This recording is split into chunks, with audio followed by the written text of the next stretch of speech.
Olá! Já sabemos o que é um espaço vetorial e um subespaço vetorial. Já vimos o conceito de combinação linear e o de espaço gerado, que é o conjunto de todas as combinações lineares possíveis de um conjunto de vetores dados.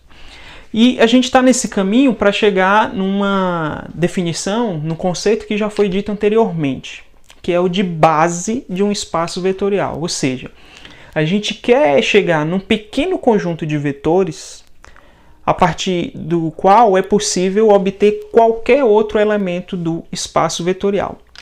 Para isso, a gente precisa de uma definição de um conceito importante, que é o de dependência e o de independência linear. Para isso, vamos partir de duas situações no R3. Então, vamos considerar o espaço vetorial sendo o espaço tridimensional, o espaço euclidiano de 3 dimensões, e vamos considerar dois conjuntos de vetores. Na primeira situação, eu estou considerando os vetores U, 2, 3, 1, V, 1, 1, 0, W, 3, 4, 1. Veja, é bem fácil ver que, nesse caso, o vetor W, ele é exatamente, as coordenadas de W, elas são obtidas a partir das somas das coordenadas de U e de V. Veja que o 3 é 2 mais 1, 4 é 3 mais 1, 1 é 1 mais 0. Portanto, o W ele nada mais é do que a soma U mais V. Ou, para ser um pouco mais detalhista, é a mesma coisa que 1 vezes U mais 1 vezes V. Ou seja, W é uma combinação linear de U e de V. Ok? Já na segunda situação, considerando os vetores U, 1, 0, 0, V, 0, 1, 0, W, 0, 0, 1, observe que não é possível escrever um dos vetores, qualquer um, como combinação linear dos demais. Por exemplo, o vetor U. Por que ele não pode ser combinação linear dos vetores V e W?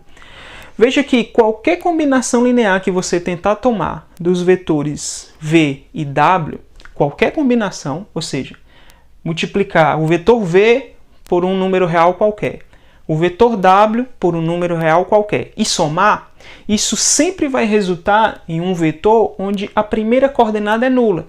Se eu multiplicar o vetor V por qualquer número real, a primeira coordenada continua nula. A mesma coisa para o W, continua nula. Se eu somar, continua nulo. O que não pode acontecer com o U, já que a primeira coordenada do U é 1, é não nula. Portanto, o U não pode ser combinação linear de V e W. Não existem escalares reais, não existem escalares para os quais você consiga uma combinação linear de V e W que resulte no U. A mesma coisa vale para o V. Não é possível escrever V como combinação linear de U e de W, e a mesma coisa vale para o W. Ou seja, nesse caso, nenhum dos vetores pode ser escrito como combinação linear dos demais. Então, esses dois exemplos ilustram, e a partir deles a gente já pode ter uma boa ideia do que seja esse conceito de dependência e de independência linear. Então, veja aqui que o vetor W ele foi escrito como uma combinação linear de U e de V. Ou seja, o W ele depende linearmente de U e de V. Então, nesse caso, dizemos que os vetores U, V e W eles são linearmente dependentes, porque é possível escrever um como combinação linear dos demais. Então, sempre que isso acontecer, que um vetor foi escrito como combinação linear dos demais, a gente diz que os vetores envolvidos, U, V e W, são linearmente dependentes. Linearmente dependentes. Ou a gente usa simplesmente a sigla LD para dizer que os vetores são linearmente dependentes. Quando isso não for possível, ou seja, quando eu não consigo escrever um vetor como combinação linear dos demais, então a gente diz que os vetores envolvidos, no caso o V e W também, eles são linearmente independentes, ou seja, não existe dependência entre eles. E no mesmo caso a gente usa apenas a sigla LI. Então, toda vez que a gente se deparar com um conjunto de vetores LD, a gente está querendo dizer que esse conjunto de vetores é linearmente dependente. Ou seja, nesse conjunto de vetores, um dos vetores pode ser escrito como combinação linear dos demais. E se o conjunto for dito Li, ou seja, linearmente independente, então naquele conjunto não é possível colocar um vetor como combinação linear dos demais. Como nem sempre as situações a serem analisadas são tão simples como as duas vistas anteriormente, então a gente precisa de uma maneira geral para verificar se um conjunto de vetores dado naquele subespaço se é Li ou se é LD. E essa maneira se baseia nessa equação. O que temos aqui? Então, se temos um conjunto de vetores dados, fixados, a gente toma uma combinação linear desses vetores. Os alfas são os coeficientes, os números reais, os v's são os vetores dados, e a gente iguala essa combinação linear ao vetor nulo do espaço vetorial. Bom, vamos supor agora que nessa combinação linear, que nessa equação, seja possível que um dos coeficientes, um dos alfas, possa ser não nulo. Um deles apenas. Pode ser mais, mas pelo menos um. Vamos supor, sem perda de generalidade, que seja o primeiro, que o alfa 1 não é nulo. O que acontece, então, nessa equação? A gente pode isolar a parcela que contém o alfa 1, no caso, a primeira parcela dessa combinação linear. Então, a gente pode escrever alfa 1 V1 igual a menos alfa 2 V2 menos alfa 3 V3, e assim vai até a última parcela da combinação linear, que é o alfa n Vn. Ora, se estamos supondo que o alfa 1 é não nulo, então a gente pode, nessa igualdade, multiplicar ambos os membros por 1 sobre alfa 1. Já que ele é não nulo, aquela fração faz sentido. Se a gente multiplicar os dois lados por 1 sobre alfa 1, então vamos ter V1 igual menos alfa 2 sobre alfa 1, V2 menos alfa 3 sobre alfa 1, V3, e assim vai até a última parcela dessa soma, alfa n sobre alfa 1, Vn. Então observe que obtivemos aqui V1 como combinação linear dos demais vetores. Ou seja, se nessa equação você pegou a combinação linear e igualou ao vetor nulo, se for possível pelo menos um dos coeficientes diferente de zero, então a gente observa que um vetor pode ser escrito como combinação linear dos demais. Ou seja, o conjunto de vetores aí, V1, V2 até Vn, ele é um conjunto linearmente dependente. Um dos vetores pode ser escrito como combinação linear dos demais. E a volta também é verdadeira. Se você tem um conjunto de vetores que é linearmente dependente, ou seja, eu consigo escrever um vetor como combinação linear dos demais, então veja que, naquele popular passar para o outro lado, se um dos vetores é combinação linear dos demais, então eu manipulando essa equação de modo que todas as parcelas fiquem de um mesmo lado da equação, então o que sobra do outro lado é o vetor nulo. Ou seja, se os vetores são linearmente dependentes, eu consigo escrever a minha combinação linear sendo igual ao vetor nulo, já tendo a certeza de que nem todos os coeficientes são nulos. Pois, por exemplo, aqui o coeficiente do V1 seria 1, e aqui eu teria possivelmente coeficientes também não nulos. Então, para o caso de vetores LD, para eu saber se um conjunto de vetores é linearmente dependente, eu jogo nessa equação, combinação linear dos vetores dados, igual ao vetor nulo, e verifico. Se for possível, se eu encontrar pelo menos um escalar que não seja nulo, eu consigo concluir que os vetores são linearmente dependentes. E essa é uma condição necessária e suficiente. Se o conjunto de vetores dado é linearmente dependente, quando houver nessa equação pelo menos um escalar diferente de zero, ou seja, o conjunto de vetores é LD, se nessa equação existe algum coeficiente diferente de zero, então esse conjunto de vetores seria linearmente independente se essa condição não acontecesse. Ou seja, se não fosse possível ter alguma situação onde pelo menos um escalar fosse diferente de zero.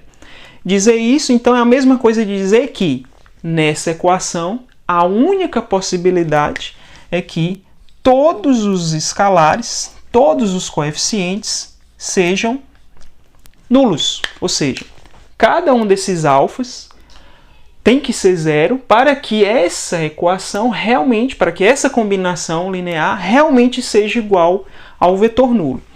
Então, temos aqui uma maneira de caracterizar um conjunto de vetores com relação à dependência e à independência linear. Dado o conjunto de vetores, a gente toma uma combinação linear, pega essa combinação linear e iguala ao vetor nulo. Se nessa combinação linear for possível escolher os escalares de modo que algum deles, pelo menos um, seja diferente de zero, então a gente já viu que é possível colocar uma parcela em evidência, ou seja, um vetor se escreve como combinação linear dos demais. Agora, quando isso não for possível, ou seja, quando os vetores não são linearmente dependentes, é porque os vetores são LI, linearmente independentes.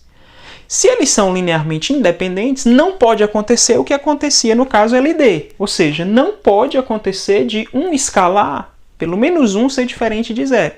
Se não pode acontecer isso, então porque todos os escalares devem ser nulos. Então temos a maneira de caracterizar vetores linearmente independentes. Nessa equação, a única opção para que isso realmente dê um vetor nulo é cada escalar igual a zero. E assim temos como caracterizar um conjunto de vetores, se ele é LI ou se ele é LD. Vejamos um exemplo no R3. Então vamos considerar o espaço vetorial sendo R3 e vamos verificar se esses três vetores dados aqui, 1, 2, 2, 2, 0, 1, 0, 1, menos 1, se esses vetores formam um conjunto LI ou LD. Então, como a gente já viu, a gente tem que jogar esses dados naquela equação. Eu faço uma combinação linear dos vetores dados e igualo ao vetor nulo do espaço vetorial. Sabemos que o vetor nulo do espaço vetorial R3 é o vetor 0, 0, 0. Bom, então, quando a gente substituir aqui as coordenadas dos vetores dados nessa equação, e fazendo já as contas, a gente vai obter o seguinte vetor. Alfa1 vezes V1, que é 1, 2, 2, né? Alfa2 vezes esse vetor, 2, 0, 1. Alfa3 vezes o vetor 0, 1, menos 1. Quando a gente multiplicar e agrupar, a gente vai obter esse vetor aqui com três coordenadas. Alfa1 mais 2, Alfa2, 2 Alfa1 mais Alfa3, 2 Alfa1 mais Alfa2 menos Alfa3, igual ao vetor nulo do espaço. Bom, observe então que temos um sistema linear com três equações e três variáveis. Porque a primeira coordenada do vetor aqui, ele envolve duas variáveis, que são os coeficientes que a gente não sabe quem são. Alfa1 e Alfa2. Essa primeira coordenada tem que ser igual a zero. Se você está dizendo que esses dois vetores são iguais, então as coordenadas correspondentes são iguais. Essa primeira coordenada tem que ser zero, a segunda coordenada tem que ser zero e a terceira coordenada tem que ser zero. Colocando esse sistema na forma matricial, a gente só usa os coeficientes. Então aqui os coeficientes dessa equação, 1, 2, não tem o alfa3, por isso que ele é zero, e do outro lado o termo independente, 0. A mesma coisa na segunda equação, 2 alfa1, não tem o alfa2, coeficiente é 0, o alfa3, coeficiente é 1, igual a 0, que é o termo independente. Aqui está. E 2 alfa1 mais alfa2 menos alfa3 igual a 0. Então, temos um sistema com três equações e três variáveis homogêneo. Fazendo o escalonamento desse sistema, obtendo uma forma escalonada para essa matriz, essa é a matriz ampliada do sistema, a gente chega na seguinte expressão. E aí a gente observa que o posto dessa matriz é igual a 3, ou seja, exatamente igual ao número de variáveis do sistema. E aí a gente sabe que quando a matriz do sistema, depois de escalonada, a forma escalonada desse sistema, tem posto exatamente igual a n, onde n é um número de variáveis, significa que o sistema é possível e determinado. Ou seja, esse sistema tem uma só solução. Ora, mas um sistema homogêneo que tem apenas uma solução, não resta dúvida. A solução é todos iguais a zero. No caso, todos os coeficientes que foram dados aqui na combinação linear iguais a zero. Então, essa nossa combinação linear desses três vetores, se você iguala ao vetor nulo, para esses vetores especificamente, só tem um jeito. Todos os escalares iguais a zero, como a gente acabou de ver estudando aqui, interpretando a solução do sistema. Se a única solução é essa, todos os escalares iguais a zero, então significa que os vetores são linearmente independentes. Vejamos agora um outro exemplo usando matrizes. Vamos considerar o espaço vetorial sendo o espaço das matrizes de ordem 2 por 2. Nesse conjunto vamos considerar três matrizes. Aqui estão elas, eu estou chamando de A1, A2 e de A3. Já sabemos que no espaço vetorial das matrizes, o vetor nulo é a matriz nula, no caso de ordem 2 por 2. Então, quando tomarmos uma combinação linear das matrizes dadas e igualarmos ao vetor nulo, a gente vai estar combinando essas três matrizes, cada uma delas multiplicadas por um escalar real qualquer, e igualando do outro lado a uma matriz nula. Então, depois que a gente efetua todos esses cálculos, a gente chega nessa matriz, ok? A combinação linear dos vetores de um espaço vetorial, obviamente, resulta num elemento que é exatamente um vetor daquele espaço vetorial. Então, no caso, combinação de matrizes 2 por 2 resulta numa matriz 2 por 2. Então a gente chega nessa igualdade. A nossa combinação linear resultou nessa matriz e estamos igualando ao vetor nulo. E queremos saber as possibilidades para os escalares na combinação linear, ou seja, os alfas. Mas aqui a gente vê de cara que o alfa 2 é zero nessa igualdade. Se o alfa 2 é zero, aqui, pelo elemento que está na segunda linha e segunda coluna, se o alfa 2 é zero e essa soma dá zero, então, com certeza, o alfa 1 também é zero. E aqui, o elemento que está na posição 1, 1, linha 1, coluna 1, se o alfa 1 é zero e essa soma dá igual a zero, então, com certeza, alfa 3 também é zero.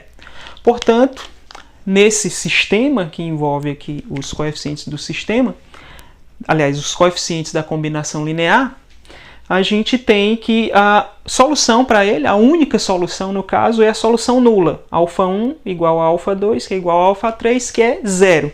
Então, isso significa que esse conjunto de vetores dados, ou seja, conjunto de matrizes, A1, A2 e A3, também é um conjunto linearmente independente. Por fim, vamos considerar um exemplo no R4, espaço euclidiano de dimensão 4. Então vamos considerar aqui 4 vetores, aqui estão as suas coordenadas, e queremos verificar se esse conjunto é LI ou LD. Então o que fazemos? A gente toma a combinação linear dos vetores dados e igualamos ao vetor nulo do espaço vetorial. Então no R4, o vetor nulo é o vetor que tem 4 coordenadas, todas nulas. Bom, então substituindo as coordenadas dos vetores nessa equação e fazendo as contas, a gente chega num sistema que vai ter, no caso, 2 equações e 4 variáveis. A gente até poderia considerar 4 equações, mas a coordenada 2 e a coordenada 4 vão ser sempre nulas, porque nesses vetores acontece exatamente isso. a segunda e a quarta coordenada de cada um deles é nula. Bom, então a forma matricial para esse sistema é essa dada aqui. Então observe que a gente tem duas linhas nulas. Se temos duas linhas nulas, então já sabemos que o posto dessa matriz não será mais 4. Então o posto aqui com certeza vai ser menor do que 4. No máximo 2. Ainda pode ser 1, né, dependendo da relação entre essas duas linhas. Mas o que importa é que o posto não é 4. Então, se o posto não é 4, então o nosso sistema, como é um sistema homogêneo, a coluna dos termos independentes é toda nula, o sistema é possível. Mas pelo fato do posto ser menor do que 4, esse sistema é possível e indeterminado, ou seja, ele tem infinitas soluções. Então ele não tem apenas a solução nula como sua solução. A solução nula é solução. Se a gente considerar os escalares todos nulos, funciona. Mas essa não é a única possibilidade. Ok? Então o sistema tem infinitas soluções. Ou seja, a gente tem infinitas possibilidades para os escalares. E para esse conjunto de vetores ser LI, para ser linearmente independente, deveria existir uma só possibilidade, todos os escalares nulos. Nesse caso, a gente tem essa e mais infinitas. Então, o conjunto de vetores aqui é linearmente dependente, porque não temos uma só solução. Mesmo o sistema sendo homogêneo, além da solução toda nula, que é o que nos interessava, temos outras infinitas. Então esse conjunto não é LI, só pode ser então LD.